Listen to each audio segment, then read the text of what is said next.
The Secret Diary of Cameron Baum. Sunday. The FaceTime call from Seattle is both sudden and unexpected. Normally, Cameron Subprime contacts me during the night, when the house is asleep, and we can exchange gossip like a couple of old biddies. "We have a problem," she states without preamble. "What's Lieberman done now?" John sighs. "Oh, there's a problem, so it must be my fault," Daniel retorts. He's standing behind Cameron Subprime, and his face has the slightly guilty look Snowy gets when he's pooped somewhere he shouldn't. This is unlikely to be the reason for the call. As far as I'm aware, Daniel is properly house-trained. "He called the hospital in Oregon." "Where we took Sam. Shit, why would you do that?" "I just wanted to know what they did with the body, whether there was a proper burial. It's been a week. I figured the soldiers would be long done." "And what did they tell you?" "Well, nothing. They put me on hold. Then Rosa Krebs here snatched the phone out of my hand and ended the call." "Rosa Krebs? Oh, he means Cameron Subprime. She's a Bond girl now. Cool." "How long were you on hold?" "I don't know. 2 minutes, 3. "Incorrect. I checked the call log. It was nearer 5 minutes. 5 minutes, and you didn't suspect anything." "Hey, it's a big hospital. Lotta can't expect the person on the desk to know everything. And they played background music. Coldplay. Nothing bad happens with Coldplay." "You both need to get out of there. Right now." John is adamant, even angry. Daniel has been very stupid. "What? No way. Listen, I used a burner phone and obviously didn't give my name. At best, they can trace the call to the West Coast, maybe Seattle. And it's a big city. We're fine." 5 minutes isn't fine. They'll have the city, the street, and the zip code. Maybe not your apartment number, but that's okay. They'll simply lock down the whole building. You both need to leave right away. "This is my judgment also," Cameron Subprime agrees. She raises a backpack and shrugs it over her shoulders. "I am already packed." "Well, I'm not going anywhere," Daniel insists stubbornly. "You're not the boss of me. I told you I'm done with you guys. I'm staying right where I am." "Can't let you do that, man. You know too much. Where we live, our aliases. I'm not letting you take us down with you." "Oh yeah, what you gonna do? You're 1,000 miles away, General. You can't do shit." John sighs. "Jan, will you obey my orders?" "Of course." "I order you to give Mr. Lieberman 1 minute after I end this call to accompany you to a place of safety. If he refuses, you're to throw him over the balcony." "You're bluffing." "Do you understand your orders?"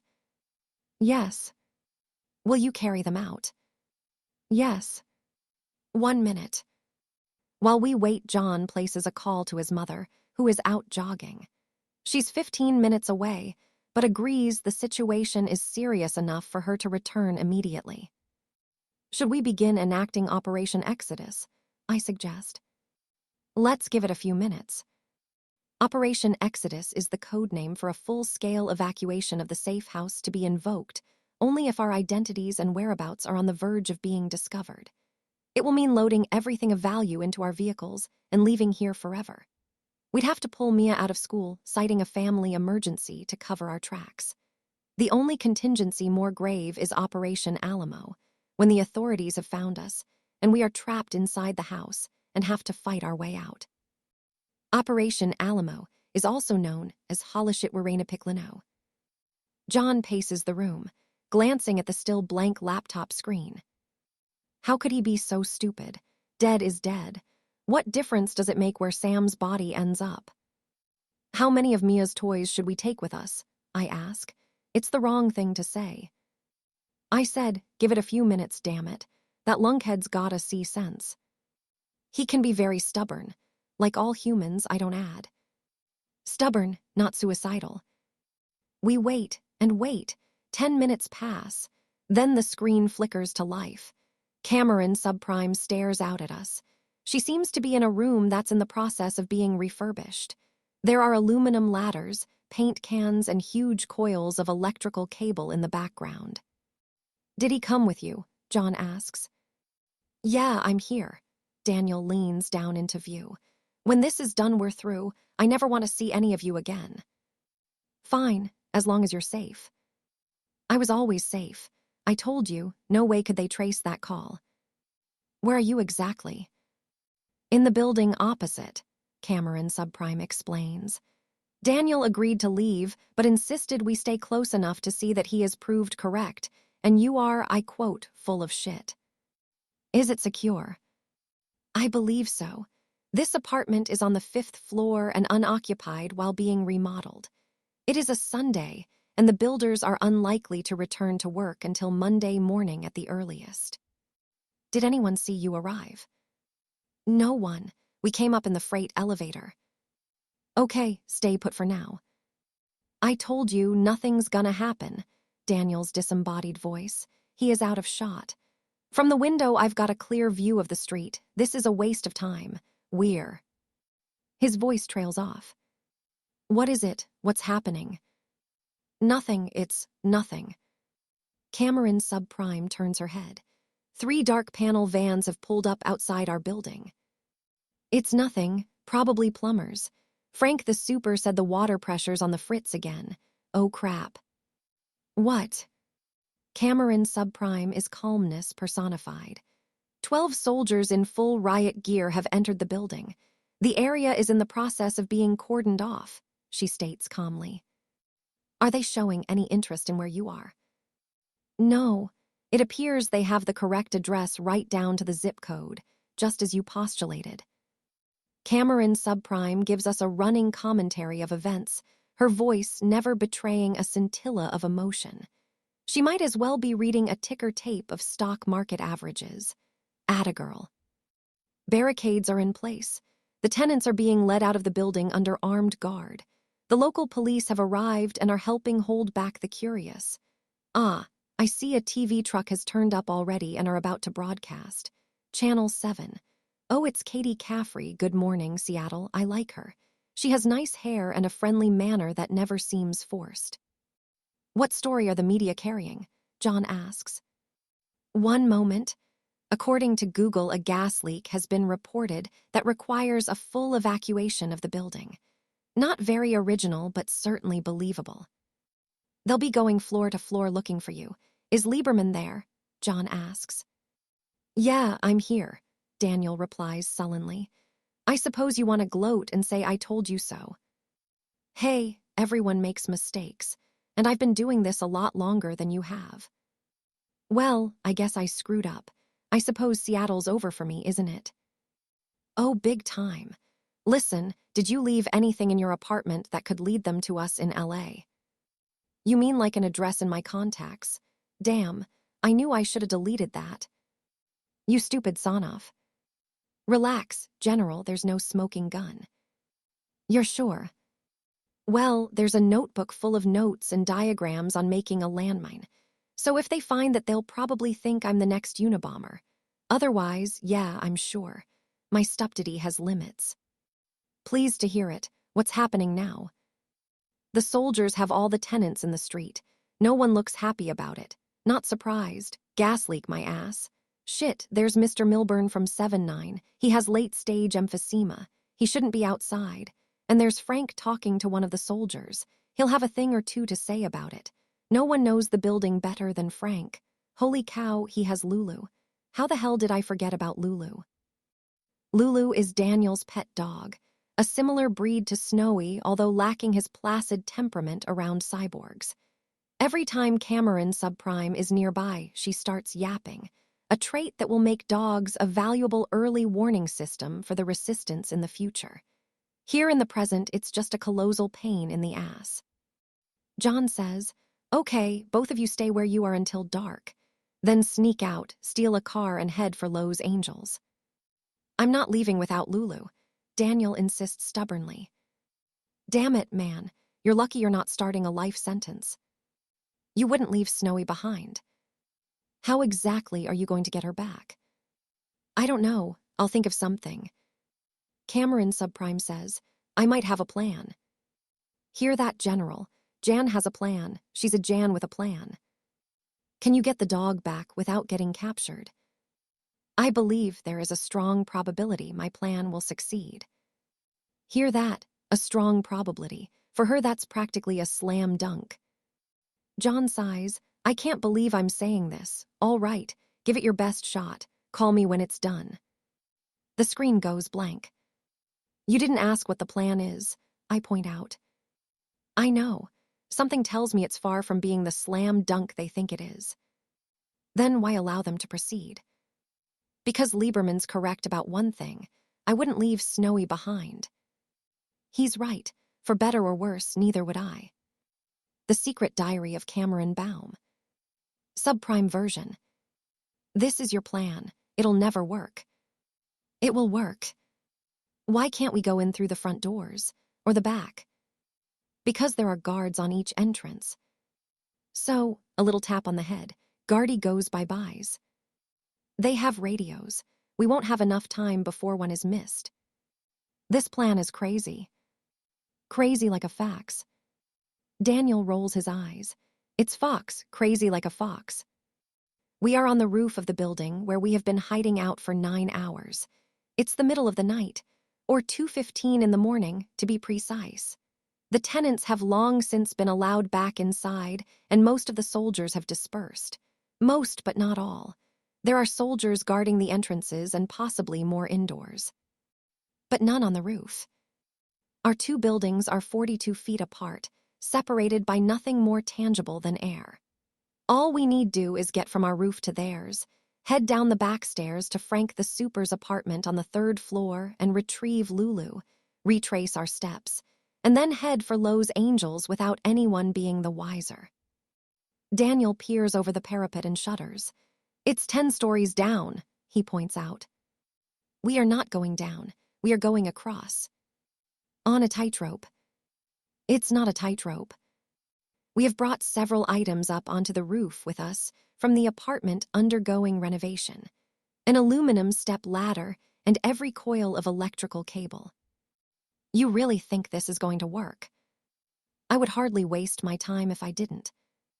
A single length of cable isn't nearly strong enough to hold my weight. Therefore, I have woven 3 together to make one substantially stronger plate. This, I estimate, has a breaking strain of over 200 pounds, more than sufficient for one cyborg and one tiny dog. Bring me the aluminum ladder. I break one of the struts off and bend it into a hook shape. This I attach to the plated cables. I have created one giant grappling hook. I'd be terrific in a Roadrunner cartoon. That dumb bird wouldn't stand a chance. And now for one hell of a throw. Hold this end, don't let it go. Got it, don't let go. I throw the hook underarm, like a girl. It lands on the opposite roof, trailing the cable between the buildings. Not bad, for a girl, for a cyborg meth. I take the end of the cable Daniel is holding and pull it taut. The hook on the end catches on the low parapet just as I knew it would. I tie my end to a sturdy pipe on our side of the roof. There, done. This is stupid. Everyone's a critic. You really expect me to swing across there like a damn monkey. You can stay here. I know where Frank's apartment is. I will fetch your dog. Daniel sighs. No, I've gotta come too. Lulu's terrified of you. If I'm not there to calm her down, she could have a heart attack or something. Do dogs have heart attacks? It seems a mostly human ailment. Let's not find out. I reach up and grasp the line. A 3-ply cable should be enough to bear my weight.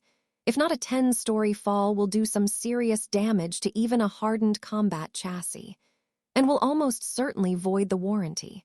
That's Terminator humor. I'll tell it to Cameron Prime later. Hand over hand, I swing my way across until I reach the other roof. Really nothing to it. Your turn, I shout over. Okay, just give me a second. Daniel paces around muttering to himself. It is not the distance across that gives him pause. He easily has the upper body strength for that. It is the distance down, 10 stories. There will be a little voice in his head warning of the dire consequences should his grip loosen and fail. These dire consequences can be encapsulated in a single word. Splat. Finally, he begins to swing across, grunting and panting like some wild animal let loose in the jungle. It's slightly unedifying, but at least it gets the job done. Oh geez, I never want to do that again in my life. That was crazy scary. You'll have to. We're coming back this way. Aw man, why can't we go out the front door? For the same reason we can't go in the front door. Honestly, it's like talking to a child. We head down the back stairs, making as little noise as possible. On the 7th floor landing, we encounter an untidy pile of garbage bags. I examine them and announce, Mr. Blake is putting trash in the stairwell again.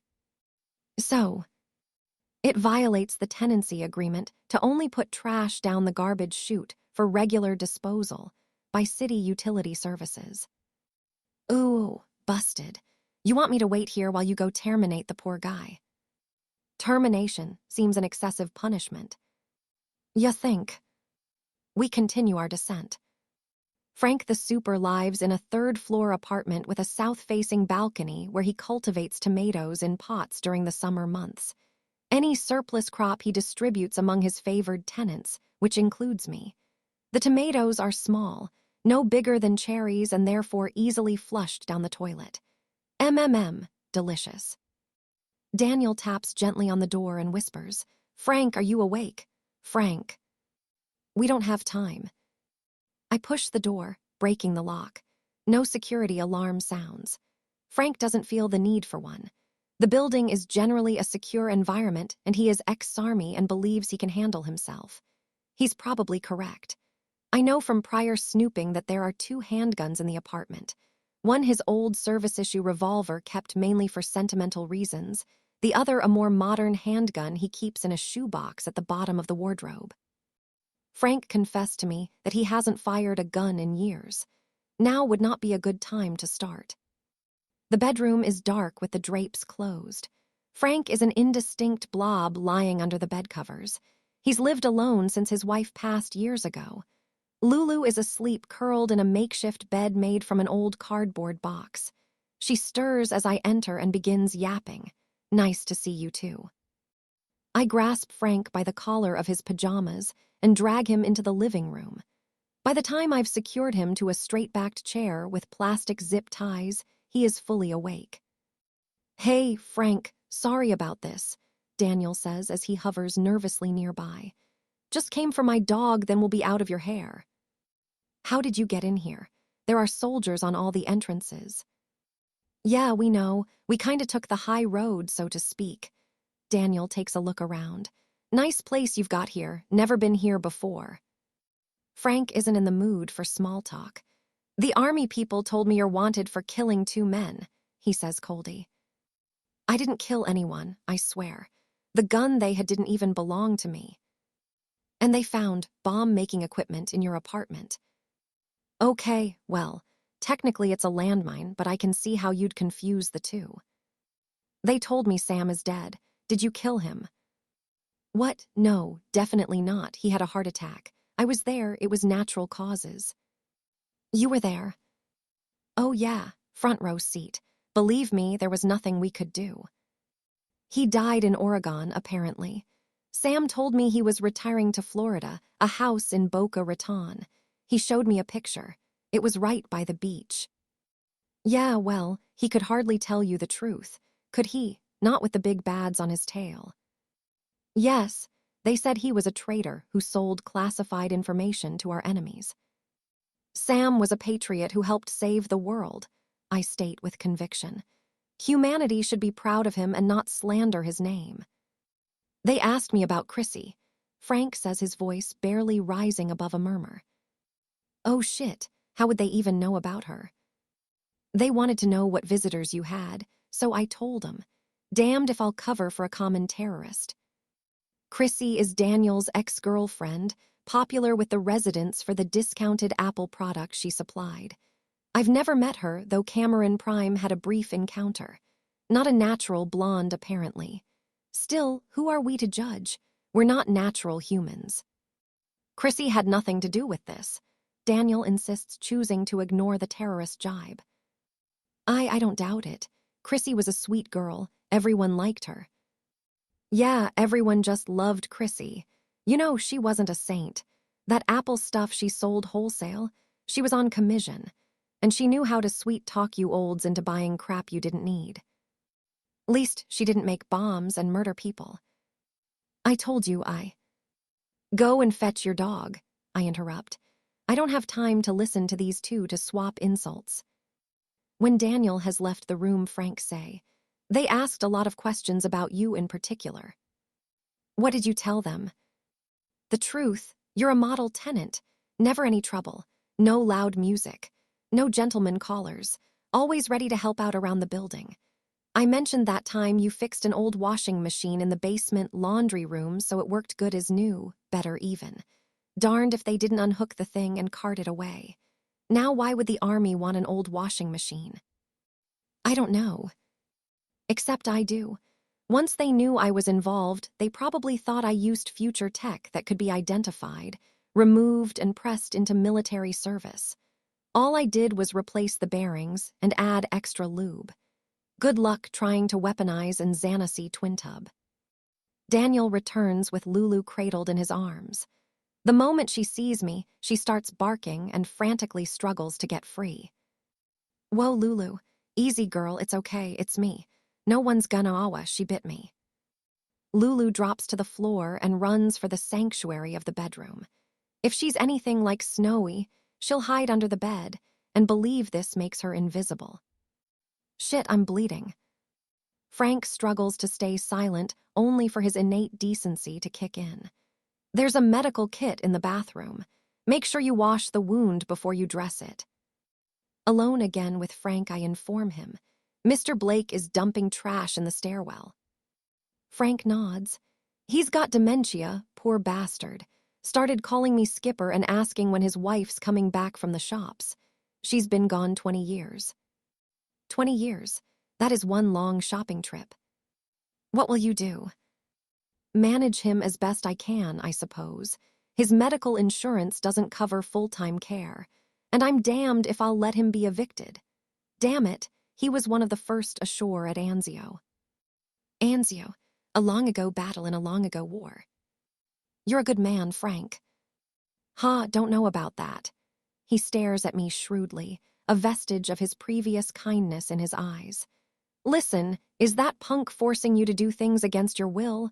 Cut me loose and I'll deal with him. In my youth, I was a Golden Gloves contender. Frank wore gloves of gold. Impressive. Bet they didn't keep his hands warm, though. No, he's not forcing me to do things. I smile. In fact, it's the other way round. Frank looks disappointed, like a father whose daughter has just told him she enjoys rampant sex with the college football team.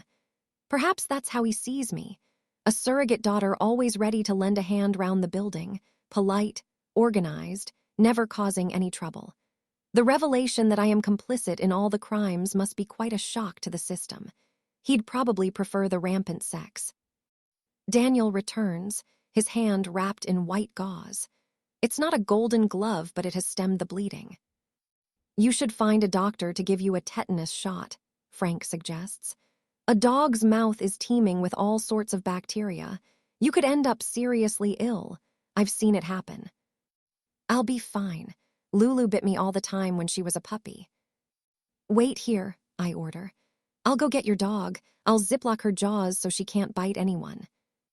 No, you can't do that. You'll terrify her even more. I think we should leave her with Frank. She'll be better off here. Are you sure? There will be no backsies. You can never visit Seattle again. I'm sure. She spends more time with him anyway. She's more his dog than mine these days. Very well. Go into the bedroom and get a necktie. What do I need a necktie for? I'm wearing a t-shirt. Not for you, to gag Frank. Oh, right. He returns with a selection of neckties. What is this, prom night?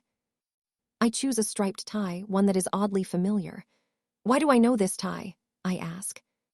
It's my regimental tie, Frank explains. I wear it to reunion dinners.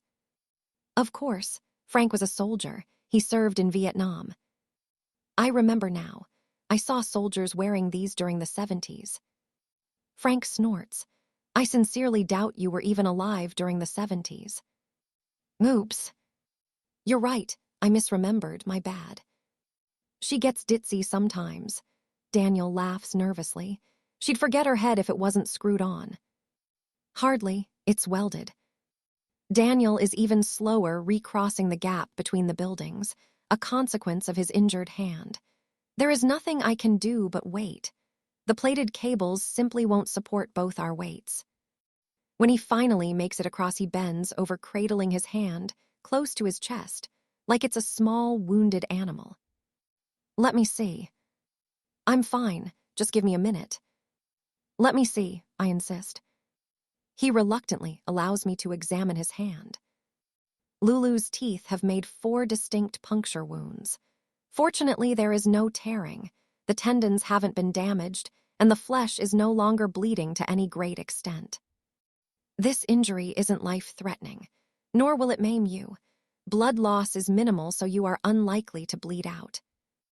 Gee, thanks for diagnosis, Doc. Your bedside manner could use some work, though. The injury doesn't seem to have affected his tendency for sarcasm. Pity. We take the freight elevator down to the basement, then make our way outside. The parking lot surrounds the building like a horseshoe, tenants' vehicles parked neatly in numbered rows.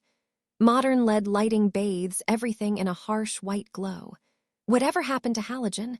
That gave off a warm, orangey light like a morning sunrise. I miss halogen. Pick a car, any car. This one will do, I announce, indicating a silver BMW saloon. You're gonna do that creepy thing with your finger, aren't you? You don't have to watch. I bite off the end of my little pinky, exposing the thin coltan bone. This is slender enough to insert in the BMW's lock. My CPU quickly overwhelms the primitive security alarm, simultaneously unlocking the doors and switching on the engine. I spit the tiny piece of pseudo-flesh out onto the ground, where it resembles a small piece of undigested gristle. There, nothing creepy about that. This isn't the way to the interstate. We're heading north out of the city. We need to visit the industrial estate where you were working on the Lieberman mine. I presume you hid the original there. John and Cameron Prime managed to obtain an actual Lieberman mine from the future. We've been attempting to understand how it was manufactured so we can invent it all over again. Invent it again. Time travel certainly throws up some curious anomalies. Yeah, it's there. Plus all that explosive you brought up from LA. It seemed kinda reckless to keep it in the apartment. It can't explode, not without a detonator. I know, I just sleep better is all. The industrial estate is on the outskirts of Seattle. Several acres of plainly constructed cinder block buildings fenced off from the highway with razor wire-topped chain link. Whether by accident or design, Daniel chose a small unit on the outer fringe, facing well away from the others. We're unlikely to be observed. I stop the BMW on the concrete apron, leaving the engine running. I get out and grasp the padlock, snapping the hasp with a simple flick of the wrist. The metal door rolls up with a clatter that no one is around to hear. I had a key, Daniel states plaintively. Just load the essentials. The tools can be replaced. It doesn't take long. I carry the large lump of C4 explosive over myself since Daniel is so squeamish about it. I think that's it. What about the pornography? I ask. The what now? There are magazines of a pornographic nature in the bottom drawer of the toolbox. Oh, right, yeah. They were here when I rented the place. You don't want to take them with you. Let's just leave them be. Do you want to finish? What's that supposed to mean? I told you those magazines aren't mine.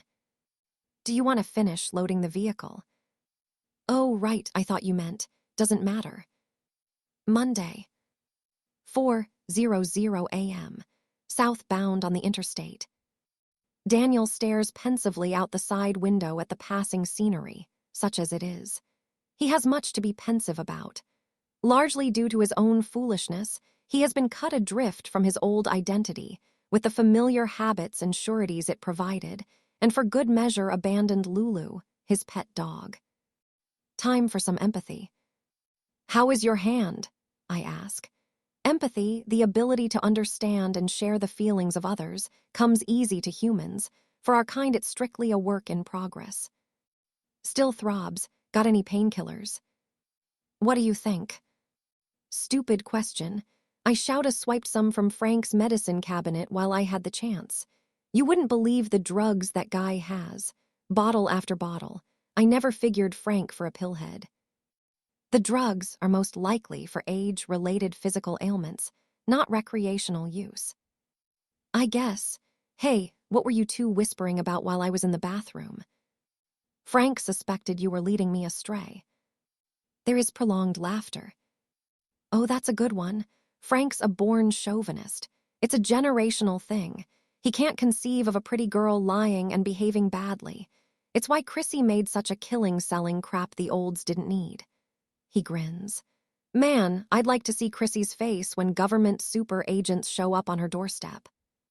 Can she tell them anything?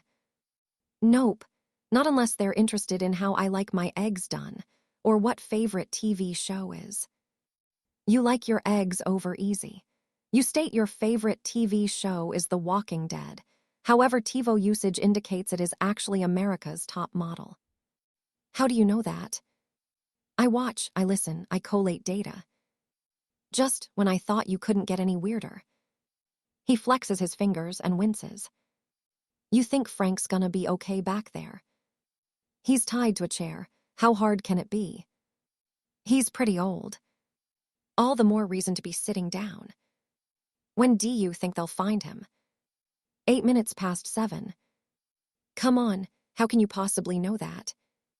At 6 o'clock, Mr. Henderson from 5-9 does his weekly wash in the basement laundry room. He suffers from insomnia, so an early start is nothing unusual. At 6:30, Frank will join him and the two will chat, mostly building gossip, scholastic achievements of grandchildren, politics, the rising cost of living, Medicare, how they both miss Sinatra and someone named Dino, until the rinse cycle ends and they go their separate ways for another week. How the hell do you know all that? I watch, I listen, I collate data. Right, you know what you are. You're the world's biggest nosy neighbor. I hesitate. Is this a compliment, a criticism, or a character slur? I decide to let it pass without comment. So you think when Frank doesn't show up for their weekly powwow, Mr. Henderson will go check and see if he's okay? I believe their friendship is sufficiently advanced for him to be concerned. And then the balloon goes up. Balloon.